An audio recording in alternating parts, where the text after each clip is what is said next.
এই বছরের জগন্নাথের রথযাত্রা মহোৎসব কবে পালিত হবে এবং কিভাবে এই রথযাত্রা মহোৎসব উদযাপন করবেন, এই রথযাত্রার দিন গৃহে কি করবেন এবং কি বর্জন করবেন, সেই সকল বিষয় এই ভিডিওতে আমরা আলোচনা করব। তো রথে অবস্থানরত ভগবান শ্রী জগন্নাথ দেবকে দর্শন করলে আর পুনর্জন্ম হয় না। এই বছরের 27 জুন 2025 শুক্রবারে পালিত হবে এই জগন্নাথ দেবের রথযাত্রা মহোৎসব এবং 5 জুলাই শনিবারে উল্টো রথযাত্রা মহোৎসব উদযাপিত হবে। তো এই রথযাত্রার মাহাত্ম্যকতা সম্পর্কে স্কন্দপুরাণে বলা হয়েছে, রথে চ বামনং দৃষ্টা পুনর্জন্ম ন বিদ্যতে, অর্থাৎ রথে অবস্থানরত ভগবান শ্রী জগন্নাথ দেবকে দর্শন করলে আর পুনর্জন্ম হয় না। ভবিষ্যোত্তর পুরাণ জ্যোতিষ্ঠী শ্রীকৃষ্ণ সংবাদে বলা হয়েছে, পৃথিবীর হরি রথারূঢ় হয়ে যে স্থান দর্শন করেন সেই সকল স্থান স্বর্গসদৃশ বলে পরিগণিত।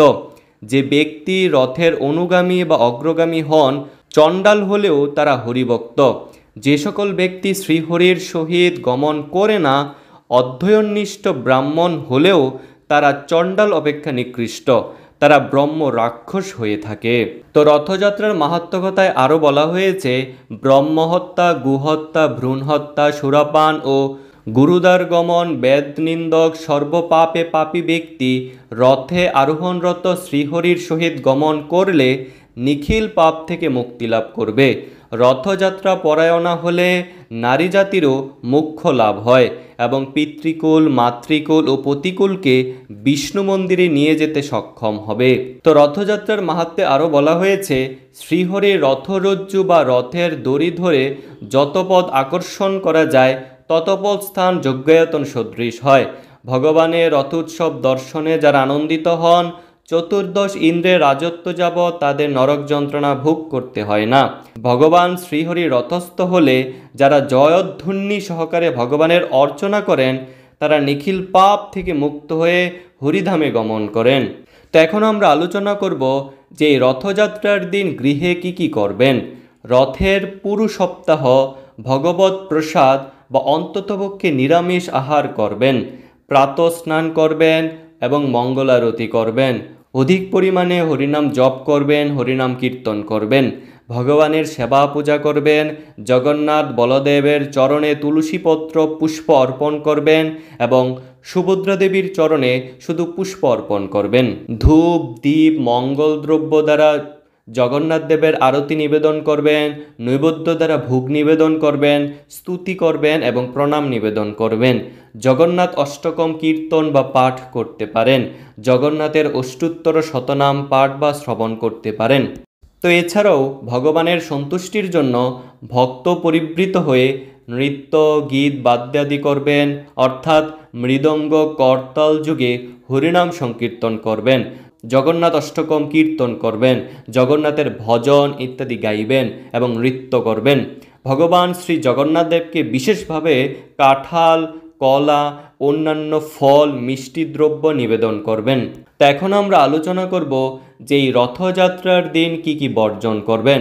রথের পুরো 2 সপ্তাহ আমিষ আহার অর্থাৎ মাছ, মাংস, ডিম, পেঁয়াজ, রসুন, মসুর ডাল, মাশরুম ইত্যাদি বর্জন করবেন এবং নেশা, চা পান, বিড়ি, সিগারেট ইত্যাদি বর্জন করবেন।